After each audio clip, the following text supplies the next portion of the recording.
Hi, and welcome to this edition of Business Supes, where we talk with successful business leaders, learn a little bit about them, their business, and of course, their business superpower. Today, I am joined by Chuck Richardson from Richardson Richardson Boudreaux. Chuck, thanks so much for being here and welcome. Yeah, thanks for having me. Oh, you're certainly welcome. So we always like to start off just learning a little bit about folks. Tell us a little bit about yourself, a little bit about your business. What's your origin story? Um, Born in Ardmore, Oklahoma. Grew up in Muskogee, Fort Gibson, graduated Fort Gibson High School. Went off out of state to college, ended up back at OU, finished there. Got married before I got out of college. My wife and I got married that summer before. And so did what we did back then. You worked and went to school full time and got through that. Graduated and always knew I had a calling to being a lawyer, and ended up applying to TU Law School, got in there in their night division, which they don't have anymore, and started working full time, doing whatever I could find, because I lost my first two jobs because they found out I was going to law school at night, and they wanted me full time future, and I knew what my future was.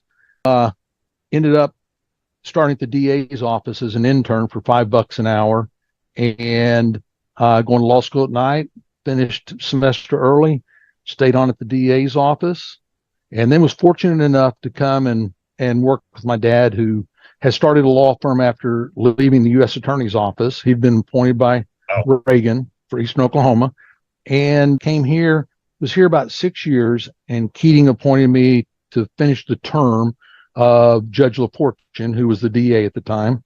So I went and did that. Probably one of the greatest experiences for me as far as Tulsa.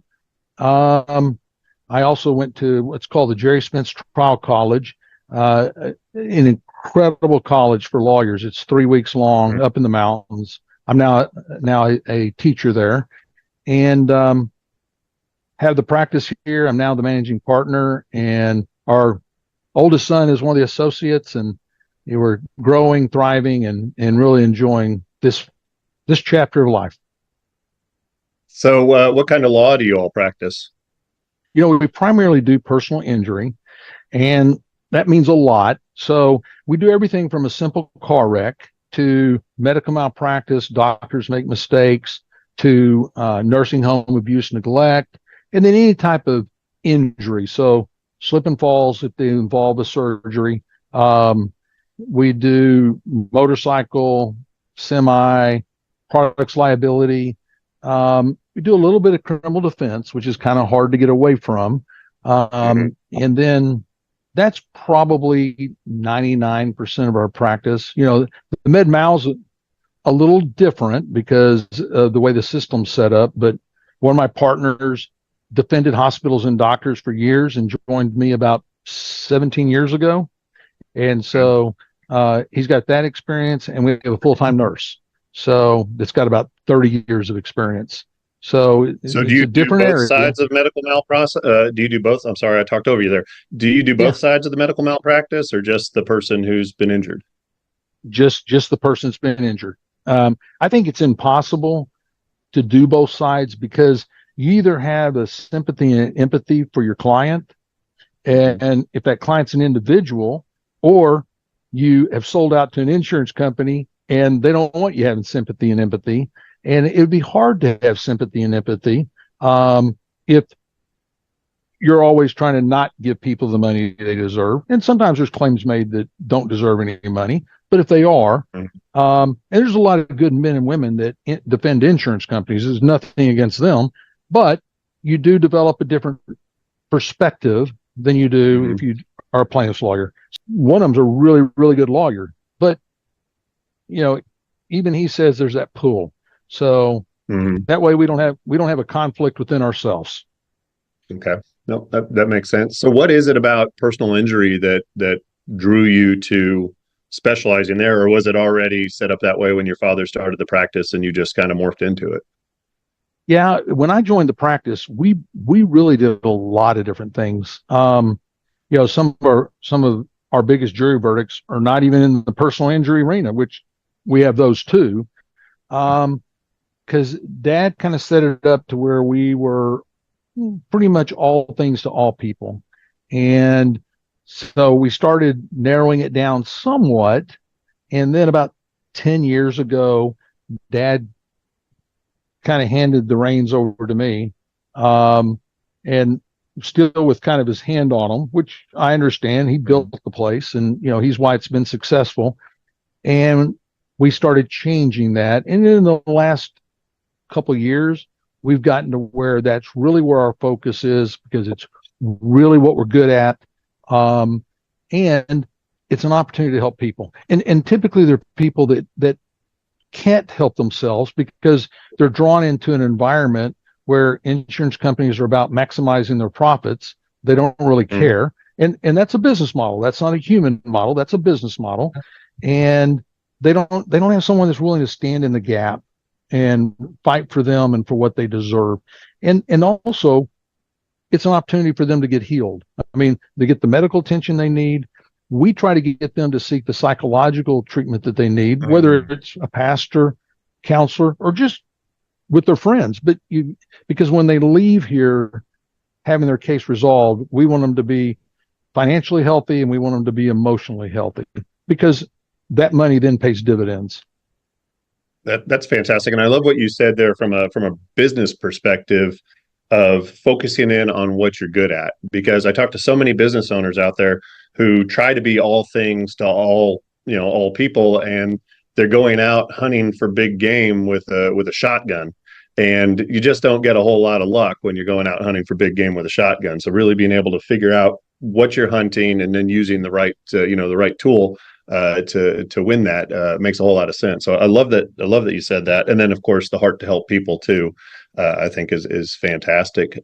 So I imagine you've had a number of very interesting cases. What's if you're at a cocktail party and somebody asks you what's the most interesting case you've ever been a part of, what's that story? Man, that's like asking somebody what their favorite birthday was, and then they're trying to remember what the gift was or what happened that was special at that birthday. I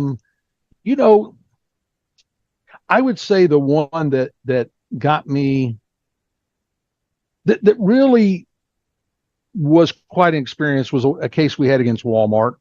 They'd entered into a contract. I told you we did some other things in the past. Right. They'd entered into a contract to sell chicken to our clients, and we're not talking, truckloads. We're talking shipload on multiple shipments.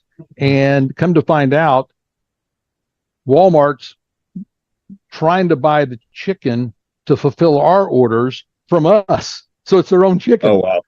So there is no chicken. And they finally just say, yeah, we're not doing it. We're not honoring it. And what was so interesting about it was it really gave me a perspective into corporations. And it's not just Walmart, but corporations. The issue is, how do we maximize our profits, either for ourselves or for our stockholders? Because if stockholders are doing well, then we as board of directors do better. We as a CEO, CFO do better, and we keep our jobs. And so it's a business model, and the business doesn't typically have a heart. I mean, it's profit driven. Right. And that case probably gave me the best insight to understand what's going on, and caused me to fight towards fighting against that. And that's what makes it difficult, because if a case like that walked in again, I would want to take it. But like we talked about, where's your track? And we do even the simplest car accident, and people go, why are you even talking to me? I mean, I see the success y'all have had and all that. And I said, the success isn't based on how much money we've received for our clients and we've gotten paid in the past. Success is based on how well we take care of that next client. And what we've learned is no matter the size of your case, if we're there to serve you and give you what you deserve, maybe sometimes we can't meet all your needs, but we will try. Then we have just accomplished something, and maybe, in the grand schemes, it's not that big a deal to us, but it is to you as the client. And we get to help you. And you know what happens? Those people then talk about us. We then get another case. We get another case. And it increases our revenue, but more importantly, it increases our ability to help more people. And now I'm sounding just the opposite of the big corporations, but right. Until a few years ago, I couldn't tell you how much money we were bringing in. I couldn't tell, because I knew if we were making our bills, and I knew if I was getting paid. And maybe some years I made something over that, but I never sat down and ran it like a business. And to some degree, we now are, but we have promised we're never going to lose that human touch. Yeah, and I love what you just said there too. Obviously, the human touch, but the looking at the finances, because that's something else that I see so often is business owners a lot of times they don't know what's coming in, and they can't make good decisions because they don't know what's going in, what's going out, and they wait until the end of the year, ask their accountant how they did, and that's just a really, really scary way to run a business. So that, I imagine that was a little bit of a transition. So walk us through kind of the mindset and maybe a little bit of the struggles of going from, okay, I'm here practicing law, to, okay, I'm now practicing law and I'm running a law firm. I am now the head of the organization. What kind of had to change there? Man, I had to be brought to reality. So our oldest son now works here as an attorney, but he graduated top 13 men at OU with a major in entrepreneurship, which gives you all the aspects of a company, and then also a minor in psychology. And one day he says to me, he said, "Dad, you all run this like a family business, not like a real business." And I was like, "Yeah, whatever. I mean, we got this." And he told me that he wanted to sign me up for a seminar. And I said, "Yeah." I looked at it as a time to spend with him and honor his insight that he thinks is so valuable. So I went, and within the first hour, I'm thinking, now I've got to admit he was right. And in the first hour, I'd realized that we needed to make a change. It's been a learning process just in the change, because there's so much out there that people want to provide you.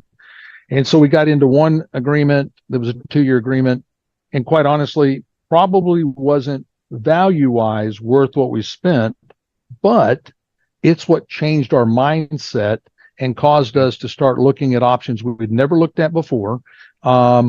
It held us accountable, and it opened our eyes.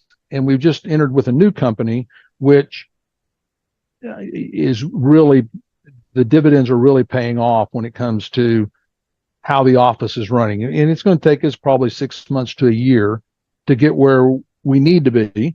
But it's an invaluable process. And what I found was I was making decisions based on limited experience, limited education in that area, and then making a decision like you were talking about earlier. Do I hire another person or not? And now we've hired a group that they own a law firm like ours, quite larger. And they have a model that they've perfected that works. And now they're training us on that. We can take what we want to take, not take what we don't want to take, but it has really started paying dividends. That's fantastic. And I think, there's so many people out there who also have that I know mindset, and they think, all right, I'm going to do this, and I don't want to look at other people's opinions, and I don't want to ask for help. And it can get so lonely, and then you can get so wrapped up in it all, and then things start going the wrong way, and then it's like, well, now I'm embarrassed that things are going the wrong way, and they just don't ask for help. So good for y'all for looking for additional ways to grow the business. That's huge. So I'll ask you the question that started this whole thing off. What would you say your business superpower is? Really the ability to connect with people where they are, understand what they've gone through. You can't always have empathy or sympathy because you've experienced the same thing, but we're all human. And what I've learned is the better I understand my clients' experiences, the better I'm able to communicate with them, the better I'm able to communicate to a jury or an adjuster, and the better I am at meeting their needs where they are. And it's not about me. They're hiring me. It's about them. And that probably, I got that from the Jerry Spence College. And I would tell you that has not only changed the practice of law for me, it changed my relationship with my wife. It changed my relationship with my kids. That listen to what they're saying, put yourself in their shoes. And that's what we really try to do with clients. Mm-hmm. You know, what would we expect if we were in their position? What would we want to know? How would we want to be treated? And that really, seeing behind that curtain is probably that superpower for me. Yeah, very cool. Well, thanks for sharing that. So last question, what piece of advice would you have for other business owners? You know, I think it's really about always remembering why you went into the business. And typically it's because you want to help people, whether it's help them find the right car, help them get their car repaired, help them with buying insurance, whatever it is. And, you know, we always get those pulls that say, well, if you go this way, you can make more money. Or if you do this, but every time you're jeopardizing what's right for the client. And I bought a truck yesterday, and they sent the sales manager in, and all of a sudden here's a 27-year-old trying to, arm twist a 60-year-old that it isn't going to work. And ultimately he did what they agreed they would do in the beginning. But that the rest of the people that I dealt with there were there for the people. That's not his job. His job is to maximize profits. Right. So it's remembering why you do it, because it always pays dividends in the end. Maybe it's not in money, but maybe it's in peace. Maybe it's in blessings. Maybe it's in relationships. It always pays off in the end, but we so often want to go back and say, how much money did I make this year? Where could I have made more money? What can I cut to increase the profits? And so it's no longer. The second one is remember who you are and who the people are that work for you, because that's what makes you successful. We had a meeting with our staff the other day because an email had gone out on holidays, and kind of there was a snide comment. And so we held a meeting, and I went in the meeting. I said, guys, we got this, and no, ma'am, you're not in trouble. We're just trying to figure out, is there a communication problem? Are you all feeling like we don't appreciate you? Is there something we can do to help? But you got to remember, we're here to meet the needs of the clients, make the business successful. And so sometimes we don't get to make the decision that maybe is what you would like, because we've got to take everything into consideration. And after about 10 minutes, one of the staff members said, I think we all probably agree with what I'm going to tell you. And I was like, okay. And she said, you know what? I've worked a lot of places, and most places, this is not the conversation that we would be having. We appreciate you all for valuing us. We could have made it a bad scene and made it a bad experience for us and for them. And it would have been bad for our clients, because someone would have quit. Someone may have not wanted to work as hard because, well, they really don't appreciate me. But we do appreciate them, and we need to tell them that. Not by their salary, not by their bonus. We need to tell them that by the way we treat them and the way we take their opinions into consideration. So I know I gave you two, and you were asking for one. All right. But I think they fit together. Yeah, absolutely. We'll always take a bonus answer. You get extra credit. You were saying that, and it made me think. Zig Ziglar had that quote: "You can get anything in life you want if you just help enough other people get what they want." And I think that's a great example of that. So great piece of advice. And thanks so much, Chuck, for taking some time to chat with us today and sharing your business superpower with us. I appreciate it. Hey, thank you for giving me the opportunity. You're very welcome.